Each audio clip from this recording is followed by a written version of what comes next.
Ini kita udah berpindah tempat dan bisa melihat semua tampilannya ya. Baiklah, kita lanjutkan saja kegiatan kita pada pagi hari ini. Untuk sesi pertama ini kita akan mendapatkan materi upgrading dalam kepengurusan Salimah yang insya Allah akan disampaikan oleh Ustazah Yuyun Kustriandini. Beliau selaku pembina Salimah dan beliau berada di pimpinan wilayah Salimah Kalimantan Timur. Kepada Ustazah Yuyun Kustriandini saya persilahkan. Bismillah. Assalamualaikum warahmatullahi wabarakatuh.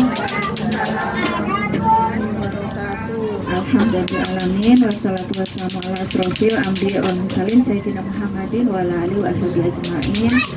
Alhamdulillah, segala puji kita panjatkan kehadirat Allah Subhanahu wa taala atas segala nikmat yang Allah limpahkan kepada kita semua. Alhamdulillah, hari ini saya juga bersyukur diberikan kesempatan bertemu dengan pasukan salsa ya. Masya Allah, yang semangat ya, yang luar biasa. Apa kabar ibu-ibu semua? Alhamdulillah, luar biasa. Salimah istimewa. Alhamdulillah, Masya Allah ya, semangatnya. Alhamdulillah, ini menjadi sebuah nikmat yang senantiasa kita syukuri ya, keberadaan kita bersama saudara-saudara kita dalam Islam dan dakwah ya. Jadi kalau di luar sana kebanyakan orang terkumpul hanya karena keluarga, nasab, harta, jabatan, tapi kita punya satu bi'ah sendiri karena Islam dan dakwah ya, karena Salimah ini. Dan semoga ini menjadi sesuatu yang kita syukuri karena ini adalah sarana kita untuk beramal soleh ya, sarana kita untuk beramal soleh, menabung kebaikan untuk hari akhir nanti. Selawat serta salam semoga tetap tercurah kepada teladan kita Nabi Muhammad SAW beserta keluarga, sahabat dan seluruh pengikutnya hingga akhir zaman. Baik ibu sekalian, sudah kondusif? Sudah hangat? Ini bisa diduduki di situ. Tapi kayaknya lebih dingin di sini daripada di sini. Memang betul saja. Benar. Karena di sini beratap, terus ada kipas walaupun Pasang kena saya dia. kalau di situ kena cahaya langsung. Payungnya jauh kalau di situ. Boleh sih diturunin, dipegang satu-satu. Baik, saya belum kenal ya. Ada beberapa yang belum kenal ya. Tadi udah dikenalkan, ada 6 PC. Alhamdulillah ya, 6 PC. Semoga nanti kalau ketemu lagi sudah 10 PC ya. Ya, sudah 10 PC ya. Kapan bisa di sini nak? Panggil. Iya. Baik ibu-ibu sekalian, sudah kenal ya. Nama saya Yuyun Kustriandini. Banyak wajah-wajah lama di sini yang udah kenal saya dari mudanya. Waduh. Mbak Sadaria, Mbak Marleni udah kenal dari anak masih kecil-kecil ya. Alhamdulillah, nama saya Yuyun Kustriandini, alamatnya Jalan Suryanata, Gang Firdaus nomor 74. Status menikah anak. Kok anak 4 ya? Salah ya, salah ketik ini. Anak 6, cucu 1. Salah ketik ini. Anak 6, 2 laki-laki, 4 perempuan, menantu 2, cucu baru 1, mau 2 cucunya. Pekerjaan auditor media di perwakilan Badan Pengawasan Keuangan dan Pembangunan Provinsi Kalimantan Timur di MT Haryono, yang kantornya di MT Haryono, tetangga kantor dengan saya. Amanahnya DPTW Salimah Kaltim. Jadi ada DPTW, ada DPTD. Kalau DPTD-nya Salimah Samarinda siapa? Belum ada. Nah, mungkin nanti dipikirkan ya, harus ada DPTD Salimah Samarinda. Bisa diutamakan dari mantan BPH ya, mantan BPH. Mantan BPH. Jangan yang masih mantan BPH atau tokoh yang dekat dengan kita. Tapi akan lebih aman sebenarnya sih yang mantan BPH ya, karena dia udah kena Salimah. Nantilah bisa dibicarakan. Harapannya ada DPTD. Hari ini kita akan bincang-bincang tentang menjaga stamina dakwah. Walaupun saya yakin ibu-ibu luar biasa staminanya ya. Pagi-pagi sudah naik-naik kursi, masang spanduk. Udah berapa kali?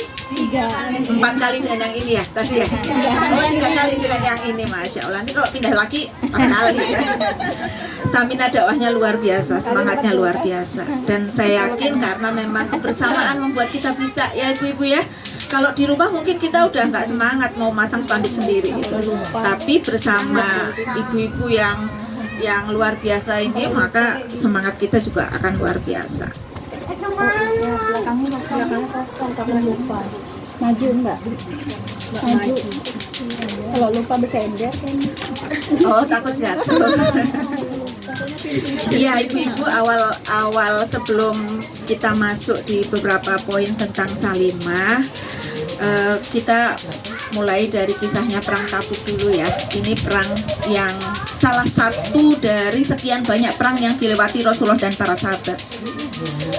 Perang yang sangat fenomenal sekali, yang kalau kemudian kita membaca sirahnya dan melihat poin-poin dari perang itu, mungkin kita akan geleng-geleng kepala, mungkin merasa luar biasa. Yang pertama, perang ini dilakukan di Tabuk. Jarak Tabuk Madinah itu adalah 778 kilo. Ibu-ibu tadi pagi kesini berapa kilo? Deket aja. Kalau saya tadi udah lihat map, saya kesini 5,9 kilo. Kalau Bu Marleni berapa kilo? Sepuluhan ya? Mungkin 10 kilo. Ini 778 kilo. Saya udah coba lihat map tadi malam. Saking saya kepengen ngecek 778 itu berapa. Ke Berau dari Balikpapan itu baru 600-an. Ke Berau dari Balikpapan, bukan dari Samarinda. Kalau dari Samarinda 500-an. Kalau dari Balikpapan muter ke Berau, ke Kutin, Bontang Kutin terus ke Berau itu baru 600-an. Dan kalau kita ke Berau naik apa? Naik pesawat atau naik mobil lah paling enggak kalau kita mau lewat darat. Ini ibu-ibu sekalian, 778 kilo dilewati Rasulullah bersama sahabat itu dengan naik onta, itu pun juga harus bergantian dengan jalan kaki di kondisi yang sangat berat. Cuacanya ekstrim, panas yang sangat mendera, jadi panas sekali, lewat gurun pasir, lewat padang ya, lewat gurun yang sangat panas sekali, tidak ada air, tidak ada rest area ya Bapak Ibu ya, Ibu-ibu ya. Tidak ada rest area, tidak ada tempat untuk beristirahat. Tapi itu dilakukan oleh para sahabat, sehingga untuk mencapai Tabuk para sahabat itu harus menempuh perjalanan 20 hari. Jadi 20 hari itu baru berangkat, belum berperangnya, belum baliknya. Cuacanya sangat panas. Kemudian Madinah itu lagi musim panen kurma. Jadi memang lagi ranum-ranumnya kurma, lagi siap untuk dipanen. Kalau misalnya ibu-ibu di rumah lagi mau panen, lagi mau mau seneng-seneng kemudian dipaksa untuk pergi bersiap, mungkin kita juga mikir-mikir ya, berat gitu. Inilah yang dialami oleh para sahabat. Ketika para sahabat diminta oleh Rasul untuk berperang, ternyata kondisinya itu lagi masa-masa menyenangkan, tapi dipaksa untuk keluar dari Madinah. Kemudian terbatasnya sarana, satu unta dikendarai 10 sahabat. Jadi bukan satu unta dinaikin 10 sahabat langsung di atasnya ya. Artinya apa? Gantian, bukan 10-10-nya naik gitu. Satu aja yang naik, yang 9 jalan. Nanti gantian satu lagi yang capek naik, yang 9 lagi jalan, seperti itu. Jadi lebih banyak lewat daratnya, 778 kilo. Musuh yang sangat banyak, jadi musuhnya melawan bangsa Romawi itu 40.000. Itu saja udah bergetar ya, 40.000 bangsa Romawi yang punya peralatan yang luar biasa. Kebutuhan dananya sangat banyak, udah pasti perjalanannya ada udah 20 hari, belum PP, belum lagi berperangnya. Sehingga kemudian pasukan muslim itu disebut pasukan Jaisul Usroh ya, pasukan yang sangat sulit karena memang tidak ada sama sekali yang menunjukkan bahwa perang itu mudah, semuanya sangat sulit. Sehingga kemudian perang ini dikatakan perang yang paling menguji keimanan dan ketakwaan. Namun apa yang terjadi? Para sahabat luar biasa berlomba-lomba untuk hadir, sehingga Madinah dikatakan pada saat itu yang tinggal adalah wanita, anak-anak, dan orang-orang yang munafik atau orang-orang yang kecil sekali semangatnya untuk bersama Rasul berperang melawan bangsa Romawi. Masya Allah, ini perang yang boleh dikatakan nggak ideal, kondisinya nggak ideal, SDM-nya sedikit, dananya sedikit, kondisinya nggak mendukung, perangnya jauh, tapi ternyata dilakukan oleh Rasul dan para sahabat. Itu ya, jadi luar biasa nih perang Tabuk. Jadi kalau kita lagi nggak semangat, ibu-ibu cukup diingat perang Tabuk ya gitu. Rasul aja 778, kita masih hitungan di bawah, belum ratusan ya, mungkin di bawah, ya mungkin di bawah 20 kilo kali ya. Kalau Salimah Samarinda seputaran ini berapa kilo? Jarak tempuh yang paling jauh, Bu Arwiyah kalau kemana paling jauh? Kemarin ke itu aja, situ aja. Sambutan ya? Sambutan ya, paling 10 sampai 15 kilo ya. Ini anggap saja itu perang Tabuk ya. Begitu biar semangat ya. Ini ibu-ibu sekalian, belajar dari sahabat, belajar dari Rasulullah. Memang ini adalah sebuah pembelajaran yang luar biasa yang akan membuat kita jadi lebih kuat ya. Karena siapa lagi yang akan kita jadikan teladan kalau tidak Rasul dan para sahabat. Nah, ternyata memang dalam dakwah itu ya, sebenarnya ini bukan hanya dakwah Salimah ya, tetapi pada umumnya dakwah itu punya banyak keterbatasan. Pertama adalah keterbatasan waktu, udah jelas gitu, karena memang waktu yang dimiliki oleh kita ya itu sangat terbatas ya. Kesempatannya juga demikian. Kalau kita nunggu berperang, waktu ideal saatnya kapan? Saatnya kapan? Nggak ketemu nanti ya gitu. Oh, perangnya saat libur saja, maksudnya berdakwahnya saat libur saja, saat muda saja misalnya. Nggak ketemu waktu nanti. Kenapa? Usia udah beranjak, sudah di atas 50 ini, berarti udah libur perangnya. Atau yang hari-hari kerja, udah libur, nggak ada hari libur. Nah, ini keterbatasan waktu. Siapapun kita yang bergabung bersama dakwah ini punya hambatan ya, punya tantangan adalah keterbatasan waktu. Ada waktu yang sama, yang sangat terbatas ya, 24 jam yang kita miliki, belum dipotong kepentingan lain-lain, punya anak, keluarga, pekerjaan ya, dan sebagainya. Ini keterbatasan waktu. Dua, keterbatasan ruang gerak ya. Nggak semuanya mobile, ada yang nggak bisa naik motor ya kan, ada yang cuma punya motor, ada yang punya mobil, ada yang motor saja nggak ada. Keterbatasan ruang gerak. Tetapi apakah kemudian ini menjadi tantangan yang membuat kita surut? Harusnya enggak, karena kita lihat tadi perang Tabuk, satu onta dinaiki berapa orang? 10 orang gantian gitu. Ada aja caranya gitu, ada aja semangat yang kemudian membuat keterbatasan ruang gerak itu menjadi terselesaikan. Keterbatasan dana juga demikian. Apakah kemudian Rasul dan para sahabat itu berperang dananya banyak? Enggak gitu. Dibuka peluang untuk membiayai atau berkontribusi buat dana perang. Makanya pada saat itu Abu Bakar menyumbangkan seluruh hartanya. Utsman menyumbangkan dana yang membiayai sepertiga pasukan. Bayangin, sepertiga pasukan. Kalau pasukan Rasul itu 30.000, maka 10.000 sudah ditanggung oleh Utsman. Demikian cara Rasul dan para sahabat mengatasi keterbatasan dana.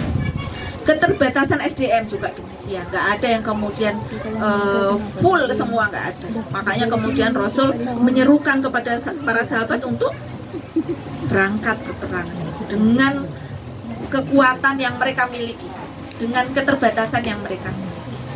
Artinya tidak kemudian SDM itu menjadi sesuatu yang membuat mereka surut ya, tidak pergi berperang. Lalu bagaimana dengan Salimah? Gitu. Adakah tantangan-tantangan yang seperti ini? Pasti ada ya, gitu. Pasti ada. Tetapi apakah kemudian Salimah menjadi surut dan tidak mau bergerak ketika kita berhadapan dengan keterbatasan waktu, ruang gerak, dana, SDM dan sebagainya? Nah, mungkin kita bisa menjadikan itu sebagai refleksi lah dari diri kita. Yang kedua, ibu-ibu sekalian, saya mau menyampaikan posisi dakwah Ormas Salimah yang strategis ya. Jadi ibu-ibu sudah berapa tahun bersama Salimah? Setahun. Ada yang lebih dari setahun? 3, 5 tahun ada? 6, 10 tahun ada? Barangkali Ustazah dari awal. 10 tahun sudah. Iya. Ini sebagai sebuah gambaran ya, posisi dakwah Ormas Salimah itu seperti apa sih? Apakah kita hanya seperti kumpulan ibu-ibu arisan karena waktu kita banyak kemudian kita ngumpul senang-senang, ataukah ada sesuatu yang sangat strategis yang menjadi amanah dari Salimah? Ini bahasanya tinggi ya, tapi ini anak ambil dari aturan tentang ormas.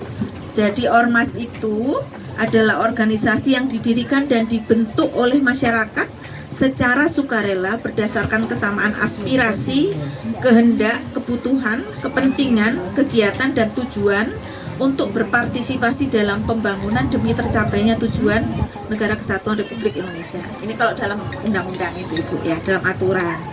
Tapi sebenarnya kalau kita lihat, ini begini loh ceritanya. Civil society itu adalah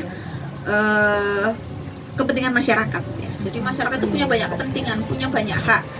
Kalau secara individu kan punya hak hidup, punya hak dipenuhi kebutuhan primernya ya, pangan, sandang, papan ya. Kemudian punya hak kebebasan ya. Jadi bebas hidup, bebas menyatakan pendapat, kemudian bebas berkehendak, itu haknya dari setiap masyarakat. Nah, bagaimana kemudian negara itu mampu untuk memenuhi seluruh hak itu? Disinilah kemudian ormas itu berdiri. Ya. Jadi ormas itu bergerak untuk ikut berperan serta dalam memenuhi hak-hak kemasyarakatan, ikut memperjuangkan hak-hak kemasyarakatan. Jadi tidak cukup negara untuk mencukupi seluruh hak hidup dari masyarakat, tetapi butuh ormas ya, butuh organisasi masyarakat yang memperjuangkan. Nah, di sini posisi strategis dari Salimah ya sebagai ormas di negara kita.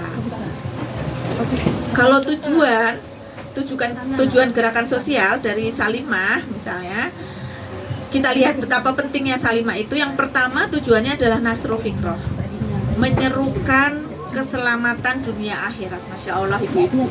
Kalau ormas lain mungkin hanya terbatas, yang diserukan adalah keselamatan dunia. Kalau kita apa? Keselamatan dunia akhirat.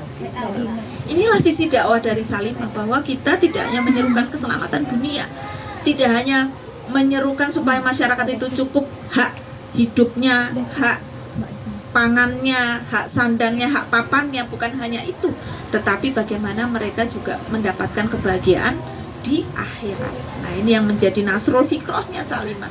Masya Allah ya, semangat dakwahnya itu di sini.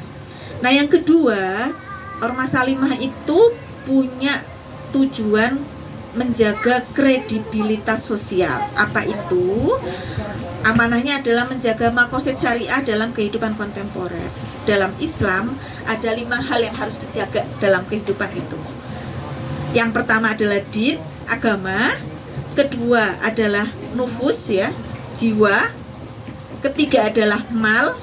Keempat adalah akal. Dan kelima adalah keturunan. Ini 5 hal dasar yang akan dijaga dalam Islam, yang harus dijaga dalam Islam. Salimah punya peran untuk menjaga ini sebenarnya.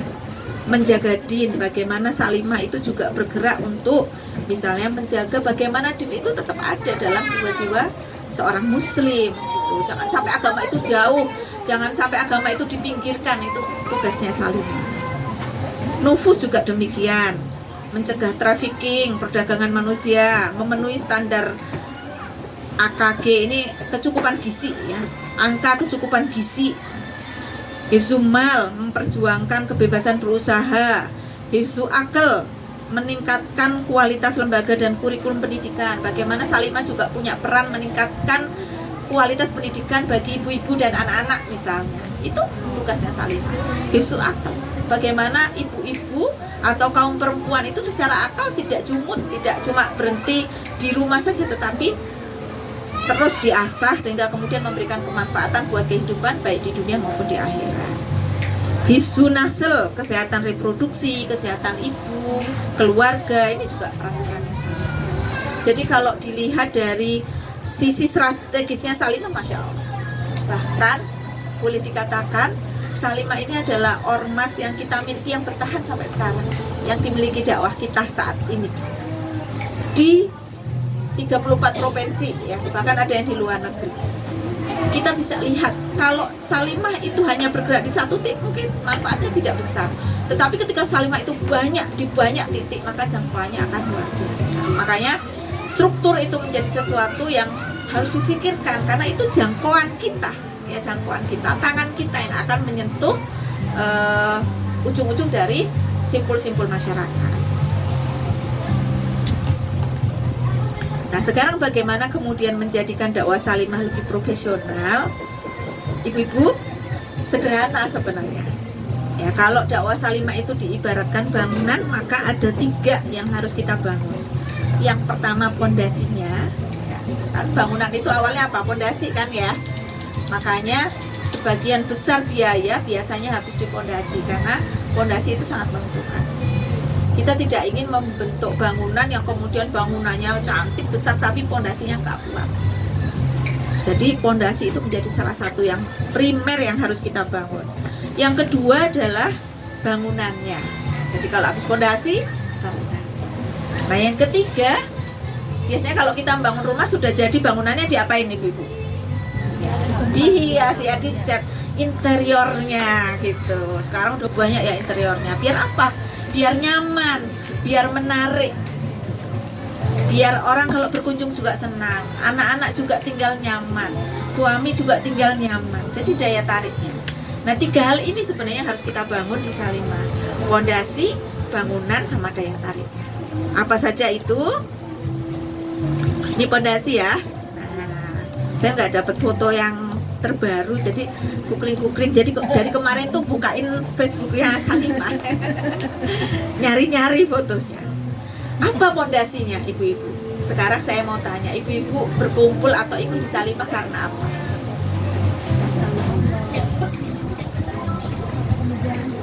Apa karena hanya sekedar kesibukan?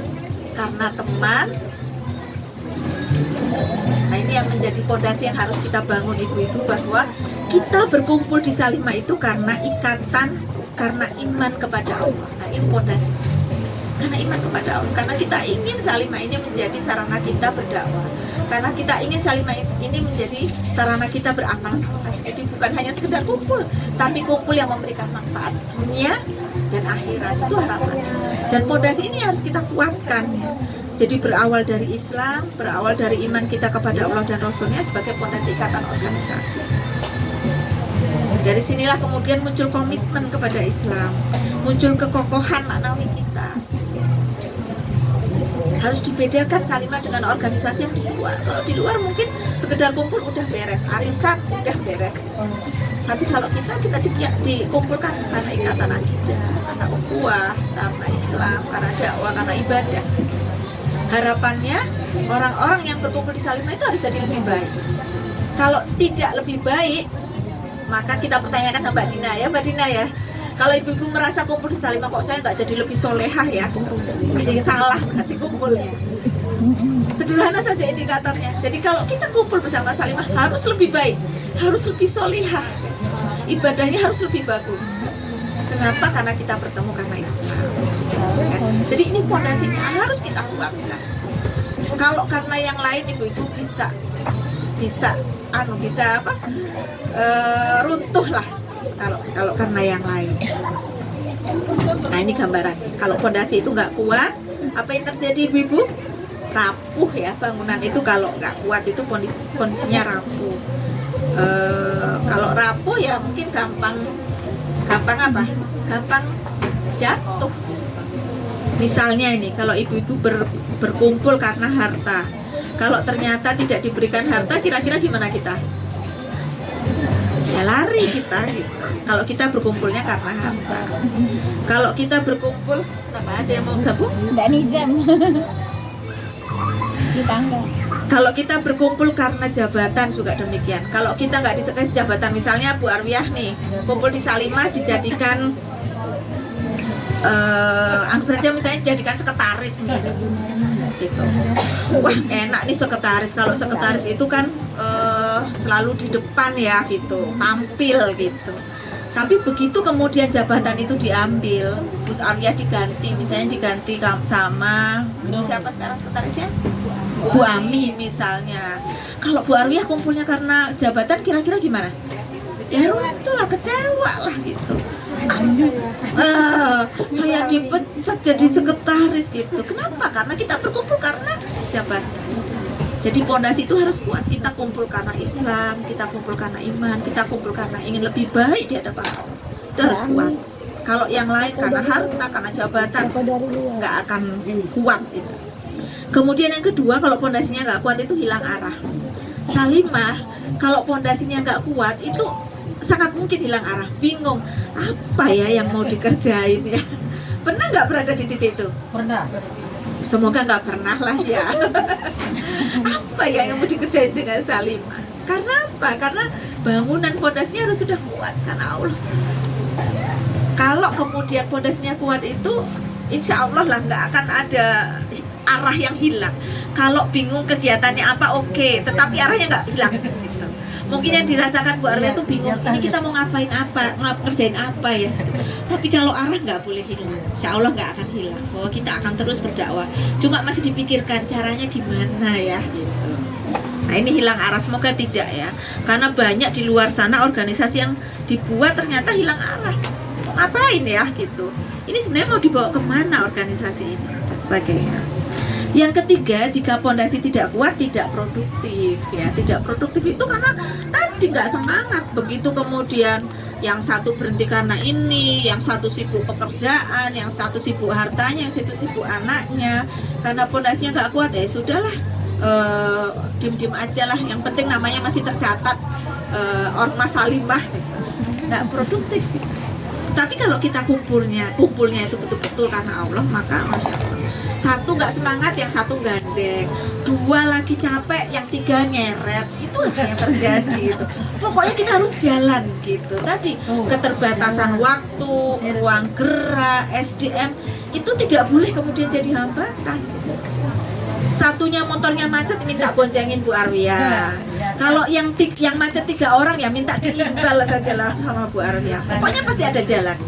Kalau dasarnya pondasinya kuat. Nih ya, jadi melibatkan Allah dalam niat, kerja, dan tujuan ya. Harapannya ini, bahwa kita bekerja, kita berkumpul di Salimah karena Allah SWT.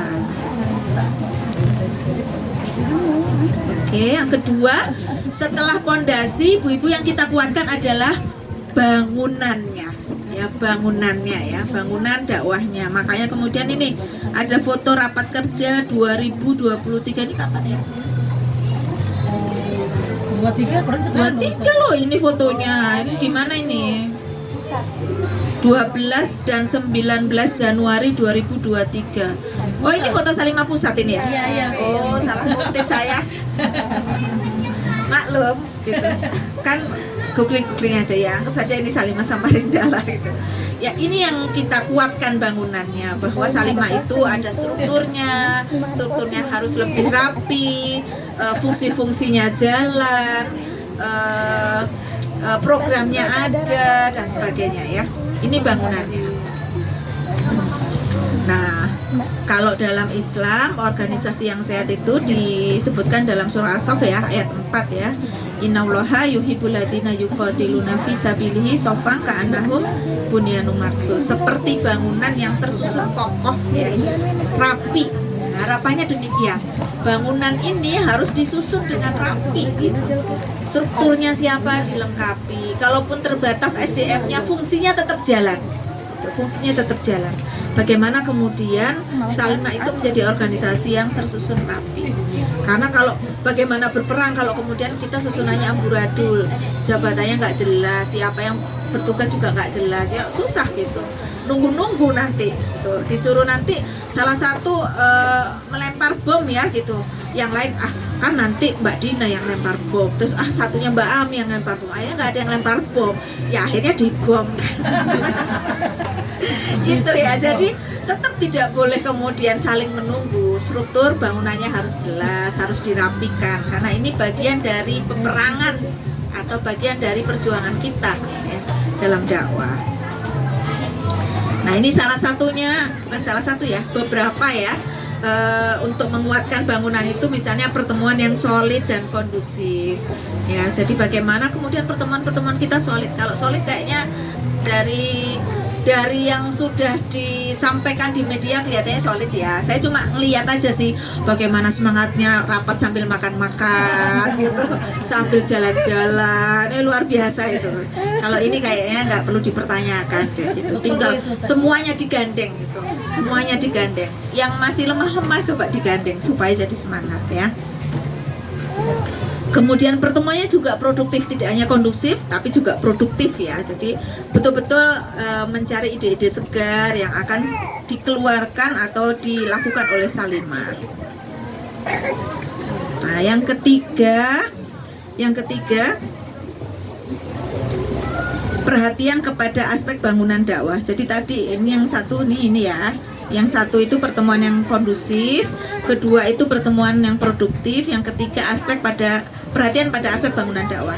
Jadi untuk bangunan itu ada 3, pertemuan yang kondusif, pertemuan yang produktif, sama aspek bangunan dakwah. Perhatian. Apa aspek bangunan dakwah? Aspek bangunan dakwah itu ada visi, misi, tata kelola, pemimpin dan anggota yang menjalankan tugasnya. Jadi ini kalau kita lihat dari surah Yusuf ya, ini surah Yusuf ayat 108 ya. Itu sebenarnya sudah disampaikan oleh Allah Subhanahu wa taala apa desainnya bahwa Salimah itu harus punya visi ya, visinya berdakwah ya, berdakwah Islam, mendakwahkan Islam kepada umat ya, kepada masyarakat ya, mengajak kepada Allah, itu visi misinya. Tata kelolanya bagaimana kemudian Salimah itu berjalan, tidak hanya asal jalan, harus dibaikin gitu. Dokumentasinya harus ada, catatannya harus ada, pertanggungjawabannya harus akuntabel. Ini tantangan ya. Kosuma sekarang untungnya berapa? Kosuma gimana Kosuma? Nah, ini salah satu tantangan nih. Saya tuh sebenarnya dulu anggota Kosuma loh, tapi sampai sekarang tuh nggak ada ujungnya. Apa saya sudah dikeluarin atau gimana ya gitu? Apa nama saya masih ada ya di situ tanya? Masih. Oh masih, masya Allah gitu. Nah itu menjadi tantangan bagaimana kita menjadikan Salimah ini memiliki tata kelola yang bagus, yang lebih cermat ya, lebih rapi, karena bukan tidak mungkin kemudian Salimah ini menjadi organisasi yang kemudian diandalkan untuk menyelesaikan masalah umat. Misalnya masalah ekonomi, misalnya harusnya bisa menjadi simpul-simpul yang menyelesaikan masalah umat. Kenapa? Karena semangatnya udah punya, kemudian programnya juga sudah punya, tinggal tata kelolanya diperbaiki. Gitu ya. Kemudian posisi pemimpin, anggota ini juga kemudian kita perhatikan juga bagaimana kita menjalin kesikohan kepada ketua, kepada pemimpin, menjalin hubungan yang sehat dengan anggota, antar anggota. Ini juga bagian dari bangunan Salimah. Nah, ini teknik pengembangan organisasinya, ibu-ibu sekalian. Ini saya ambil dari sebuah squad yang udah bagus di Jawa Barat ya. Jadi teknik pengembangannya memang udah luar biasa. Siapa yang mengerjakan? Ibu-ibu juga ya. Jadi yang mengerjakan ini ibu-ibu juga, sibuk bekerja juga, punya anak juga, jangan khawatir. Kemudian tinggalnya di pusat kota yang mungkin ruang geraknya juga terbatas gitu ya. Jadi kalau kita naik motor seret gitu udah sampai gitu, mungkin mereka harus naik kendaraan umum, harus naik kereta dan sebagainya lah gitu. Artinya ruang geraknya juga terbatas, SDM-nya juga terbatas, dananya juga terbatas. Nah, ini yang mereka lakukan ya. Intinya sama ibu-ibu sekalian, kita mau beramal jama'i tentunya ya, menjadi bagian dari segolongan umat yang melakukan tugas mulia, amar ma'ruf nahi mungkar. Nah, bagaimana kemudian ini dijalankan? Kita punya rencana, maka Salimah pun harus punya planning ya, ke depan mau seperti apa Salimah itu. Kemudian ada actionnya, kita semua bergerak, jadi tidak ada yang tertinggal gitu. Tidak boleh ada yang tertinggal, jadi supaya harus bergerak. Nah ini actionnya. Kemudian ada monitoring ya, saling mengingatkan, saling mengkritisi, saling membangun ya, dan ada evaluasinya, ada rapat kerja yang hari ini kita lakukan. Dari ketua tentu ada arahan dan sharing dari anggota. Jadi ini ada imbal balik ya. Kalau misalnya ketua atau BPH memberikan arahan, maka ada sharing dari anggota. Siapapun berhak. Ibu-ibu pasti punya ide atau gagasan. Kalau ide dan gagasan itu hanya dari Mbak Dina, dari Mbak Radi atau dari Mbak Ami, yo sedikit. Berapa sih kemampuan kita berpikir? Tapi kalau ide dan gagasan itu semua bisa dituangkan dari ibu-ibu sekalian, maka akan sangat banyak. Jadi ada arahan, tapi ada juga sharing. Nah, bagaimana kemudian dibangun? Ini ada agile, Ibu. Agile itu ya, kalau dikatakan lincah ya. Jadi sekarang itu organisasi itu kalau kemudian organisasi itu dipaksa kemudian hanya menuruti pakemnya, itu akan kaku, ibu-ibu. Akan kaku. Akan jumut gitu loh. Apa ya dikerjakan dari pusat ini aja gitu. Sekarang udah nggak zamannya begitu. Sekarang ide dan gagasan itu bisa dikeluarkan, Ibu. Apa yang ada di depan mata, yang ada di kondisi umat sekarang, di kondisi kita di Samarinda, itu yang kemudian menjadi tantangan kita. Sehingga sangat mungkin berbeda antara satu kota dengan kota yang lain, atau satu perwakilan dengan perwakilan yang lain, satu provinsi dengan provinsi yang lain. Saya kemarin sempat mengikuti apa ya? Rakernas atau Rakornas itu ya, yang di Jakarta. Sudah disampaikan oleh ibu-ibu pengurus pusat ya, ibu-ibu sekalian, memang banyak program yang diturunkan, tetapi wilayah dan daerah itu diberikan keleluasaan untuk menjalankan. Enggak semuanya harus dijalankan. Bahkan dimungkinkan ada ide-ide yang sangat mungkin bisa dijalankan di daerah dan bisa memberikan hasil yang jauh lebih besar. Nah itu yang harus dibuka ya, cakrawala berpikir yang kemudian kita menjadikan lebih dinamis, lebih lincah, lebih terbuka, lebih banyak ide dan gagasan yang segar. Kemudian yang kedua, ibu-ibu, ini bacanya apa?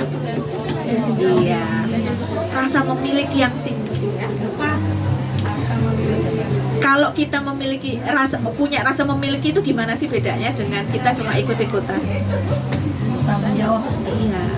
Jadi kalau kita sudah punya rasa memiliki itu, pertama bertanggung jawab. Yang kedua, ada pembelaan dari diri kita. Ada pembelaan. Ada keinginan untuk memperjuangkan gitu.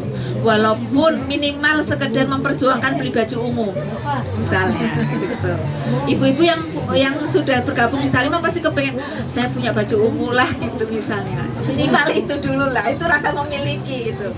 Kalau pengurus Salimah kemudian tanya ada nggak baju umum, saya nggak punya, bajunya merah semua misalnya. Wah, pasti dipertanyakan sama Mbak Dina ini. Gitu. Jadi kalau kita sudah punya rasa memiliki, orangnya di kotak pensil aja ya. Oh ini di piring. Jadi gitu, kalau kita sudah punya rasa memiliki itu memang akan menumbuhkan kekuatan yang luar biasa. Ada keinginan untuk memperjuangkan, ada keinginan untuk bertanggung jawab, ada keinginan untuk berkontribusi, akan ada keinginan untuk memberikan lebih. Itu rasa memiliki. Seperti kita kemudian punya keluarga lah ya. Kalau sama keluarga gitu kan belain bener ya, belain suami kita, belain anak kita, belain rumah kita. Seperti inilah sama. Kalau kita udah punya rasa memiliki maka akan luar biasa. Yang berikutnya leader. Nah ini leader, ini juga punya peran penting dalam sebuah organisasi. Bagaimana pemimpin itu bisa memberikan contoh dan membangun kebersamaan dari setiap anggotanya ya. Jadi bagaimana leader ini betul-betul berfungsi ya. Memang tidak bisa memaksakan satu pasukan itu berjalan secepat leadernya. Kalau leadernya punya keinginan berjalan cepat, bisa-bisa pasukannya tertinggal gitu. Karena kalau leadernya udah jauh ke depan pasukan. Tapi bagaimana kemudian kita berjalan ke depan sambil membawa pasukan yang ada. Ini leader. Kemudian passion itu apa ibu-ibu? Minat, kesukaan. Iya, minat, kesukaan. Harapannya ibu-ibu Salimah ini juga menjadi wadah kita mengembangkan passion kita untuk dakwah. Saya yakin kalau di data sekarang ibu-ibu punya passion yang beragam. Yang punya passion masak siapa, yang punya passion keterampilan siapa, macam-macam. Keterampilan, kesehatan ada bu dokter, ada ibu perawat, ada gitu, ada bu labkes, ibu laboratorium, macam-macam passionnya. Nah passion ini harapannya dikelola atau dimunculkan gitu untuk Salimah gitu. Sehingga kalau orang bekerja sesuai dengan passion itu kan nyaman ya gitu. Karena kalau ide dan gagasan itu keluar dengan passion, silakan itu kemudian dikeluarkan untuk dakwah, untuk Salimah. Idenya bisa dibangun kalau kemudian passionnya banyak gitu. Kalau kita terbatas dengan program 1, 2, 3 mungkin kita bingung. Tapi kalau kemudian kita sudah mengelola passion kita, maka akan sangat banyak sekali. Nah ini ciri-ciri agile organization ya, menerapkan kolaborasi jaringan antar tim. Jadi ada kolaborasi. Ini sebenarnya untuk mengatasi tadi keterbatasan SDM. Nah ini ya, ada kolaborasi gitu, ada kolaborasi jaringan. Misalnya PC ini mau mengadakan acara kan SDM terbatas. Nah ini bisa kolaborasi dengan PC yang lain, bisa kolaborasi dengan squad atau komunitas yang lain. Salimah punya acara, tapi yang isi nggak harus dari Salimah. Kalau misalnya bisa berkolaborasi dengan yang lain. Jadi kita lebih lincah, lebih bisa bergerak. Kalau kita Salimah saja ya, Salimah saja itu sangat terbatas sekali gitu. Kemampuan kita terbatas, SDM kita terbatas, dana kita terbatas, dan sebagainya. Mengedepankan kecepatan belajar ini harus cepat pinter. Tidak ada halangan ibu-ibu kemudian merasa saya udah tua nggak bisa belajar, harus mau belajar gitu. Ini tantangan buat Salimah. Tidak ada batasan untuk belajar selama kita masih diberikan kesempatan dan kehidupan gitu. Apa saja sebenarnya bisa dipelajari. Dan untuk menjadi organisasi yang lincah memang harus belajar gitu. Ini tantangan. Apa kira-kira program belajarnya kalau Salimah sama Rida? Belajar Canva ya. Oh, belajar Canva misalnya. Sekarang zamannya media. Kalau media cuma diisi foto saja ya mungkin nggak menarik gitu, maka harus digabung-gabung, dipercantik, dikasih tulisan dan sebagainya sehingga kemudian menarik ya. Perlu belajar Canva, perlu belajar media yang lain, YouTube dan sebagainya. Nah ini yang menjadi tantangan buat kita untuk menjadi organisasi yang lincah ya. Fast decision cycle, pengambilan keputusan yang cepat, jadi tidak tergantung kepada ketua. Kalau ketuanya sakit, ya udah gitu.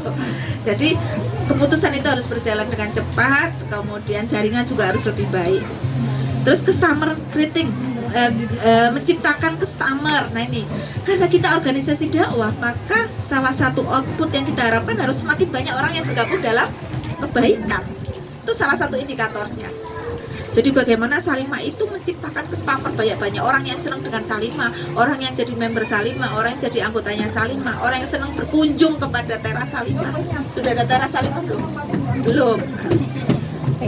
Teras Salimah itu ya counter lah ya gitu. Kegiatannya bisa ekonomi, bisa sosial, bisa macam-macam, bahkan hampir dikatakan siapapun anggota boleh membuka teras Salimah. Tinggal pasang plang misalnya, pasang spanduk ya, bukan plang, spanduk lah teras Salimah. Nanti ada kegiatan yang dilakukan di situ. Itu teras Salimah. Sehingga kemudian ada customer baru lah ya yang mengenal dan bergabung bersama Salimah. Nah yang terakhir ibu-ibu, kalau tadi pondasinya sudah, bangunannya sudah, sekarang kita percantik daya tariknya. Biar menarik ya, biar menarik. Maka yang kita percantik dengan Salimah itu adalah konten dakwahnya ya. Konten dakwah ini. Saya sekarang mau dengar kalau biar menarik dakwahnya Salimah itu kontennya apa? Biar menarik. Kalau mengadakan kajian kan udah biasa ya ibu-ibu gitu. Apa yang kira-kira bisa menarik, memperbanyak customer Salimah? Ini interior kita gitu. Baju ungu ini juga interior, tetapi konten dakwah kita itu menjadi interior. Sarana dakwah kita itu menjadi interior. Kira-kira apa yang tergambar? sudah punya, kalau Facebook kan udah punya ya. Instagram udah punya? Dah. Berapa followernya? 500-an. Baru 500-an kalau IG. IG 500. Nah, itu yang harus dikejar. Kenapa kalah dengan artis itu? Ini daya tarik kita itu. Salah satu jendela kita, pintu kita, bunga-bunga kita gitu. Nah, itu yang kemudian harus diperbanyak konten dakwah kita sehingga banyak orang yang tertarik. Semakin banyak followernya, semakin banyak tertarik. Bukan seperti orang-orang yang kemudian memperbanyak follower itu untuk banyak iklannya, banyak endorse-nya, kemudian banyak dananya, bukan. Tapi kita memperbanyak kesamper kita, kesamper Salimah gitu ya. Kontennya, konten dari IG kita apa selama ini? Bukan.